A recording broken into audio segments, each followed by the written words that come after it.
What I'm going to talk about is how to have the right form for close grip bench press and how not to drop it or so you don't get hurt on the bench press. On the bench press bar, there should be grooves in the middle of the bench press bar. You want to place your hands on the inside of the grooves. You also want to have the right shoes on so you can use your feet as an extra pushing motion.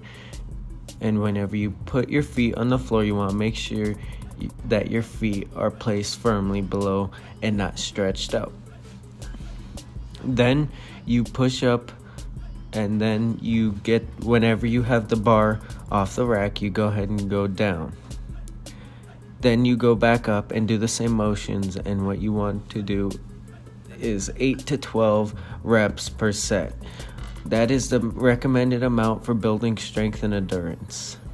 And when you're done, push it back up on the rack slowly so you can safely put it back on the rack without hurting yourself or dropping it. You also should always have a spotter. What the spotter does is make sure that you don't drop it or make sure that you're able to put it back up on the rack if you're not too tired. If they can also help put it safely on the rack as well. You should always have clips. What the clips do, they hold the weight on the bar without them slipping.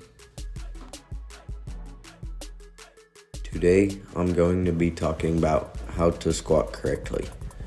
I'm going to start off with the good form. First, you want to have the rack at the right height and a friend or partner to spot you so you don't hurt yourself or anyone else.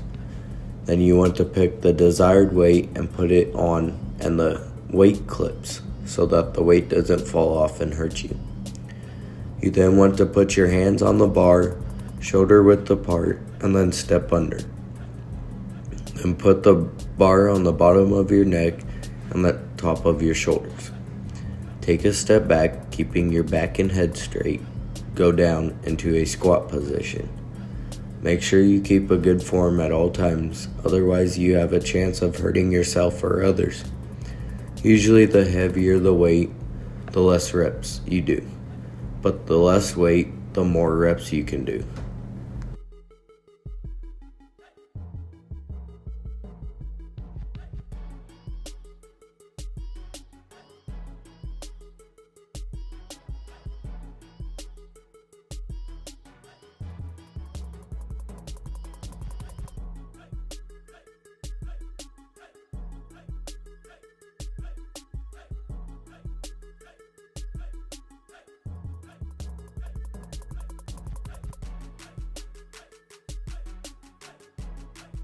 Deadlifting is a very good exercise for when you are in sports.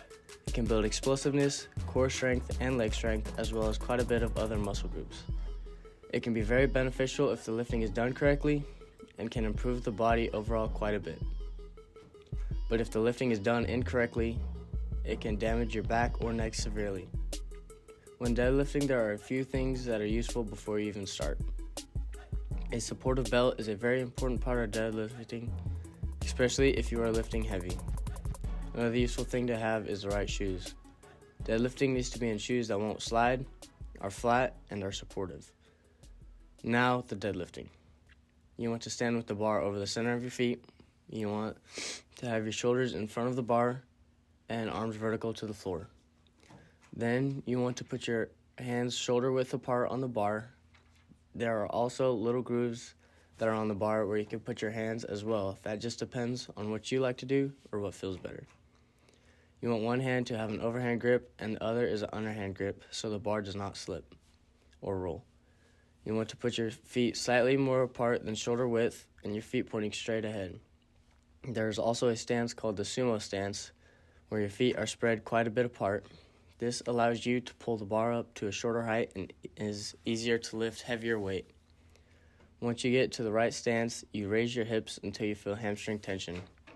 Then you drive your heels into the floor and push up with your legs. You want to keep your back straight the whole time and lift your chest up, but don't squeeze your shoulders. You want to keep your head lined up with your spine, chin up, and looking straight ahead.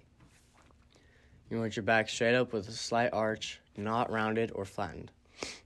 On the way up, you want to keep the bar close to your body and rolling it over your knees and thighs until your knees and hips are locked into place. Then, when you are done with your reps, you can either drop the bar or push your hips back and bend your knees until the bar hits the ground. As I have said before, deadlift is a very beneficial exercise. It can improve your leg strength, core strength, and back strength, as well as explosiveness. Just make sure you do it right, and I'm sure with this tutorial, you will be able to deadlift safely and efficiently.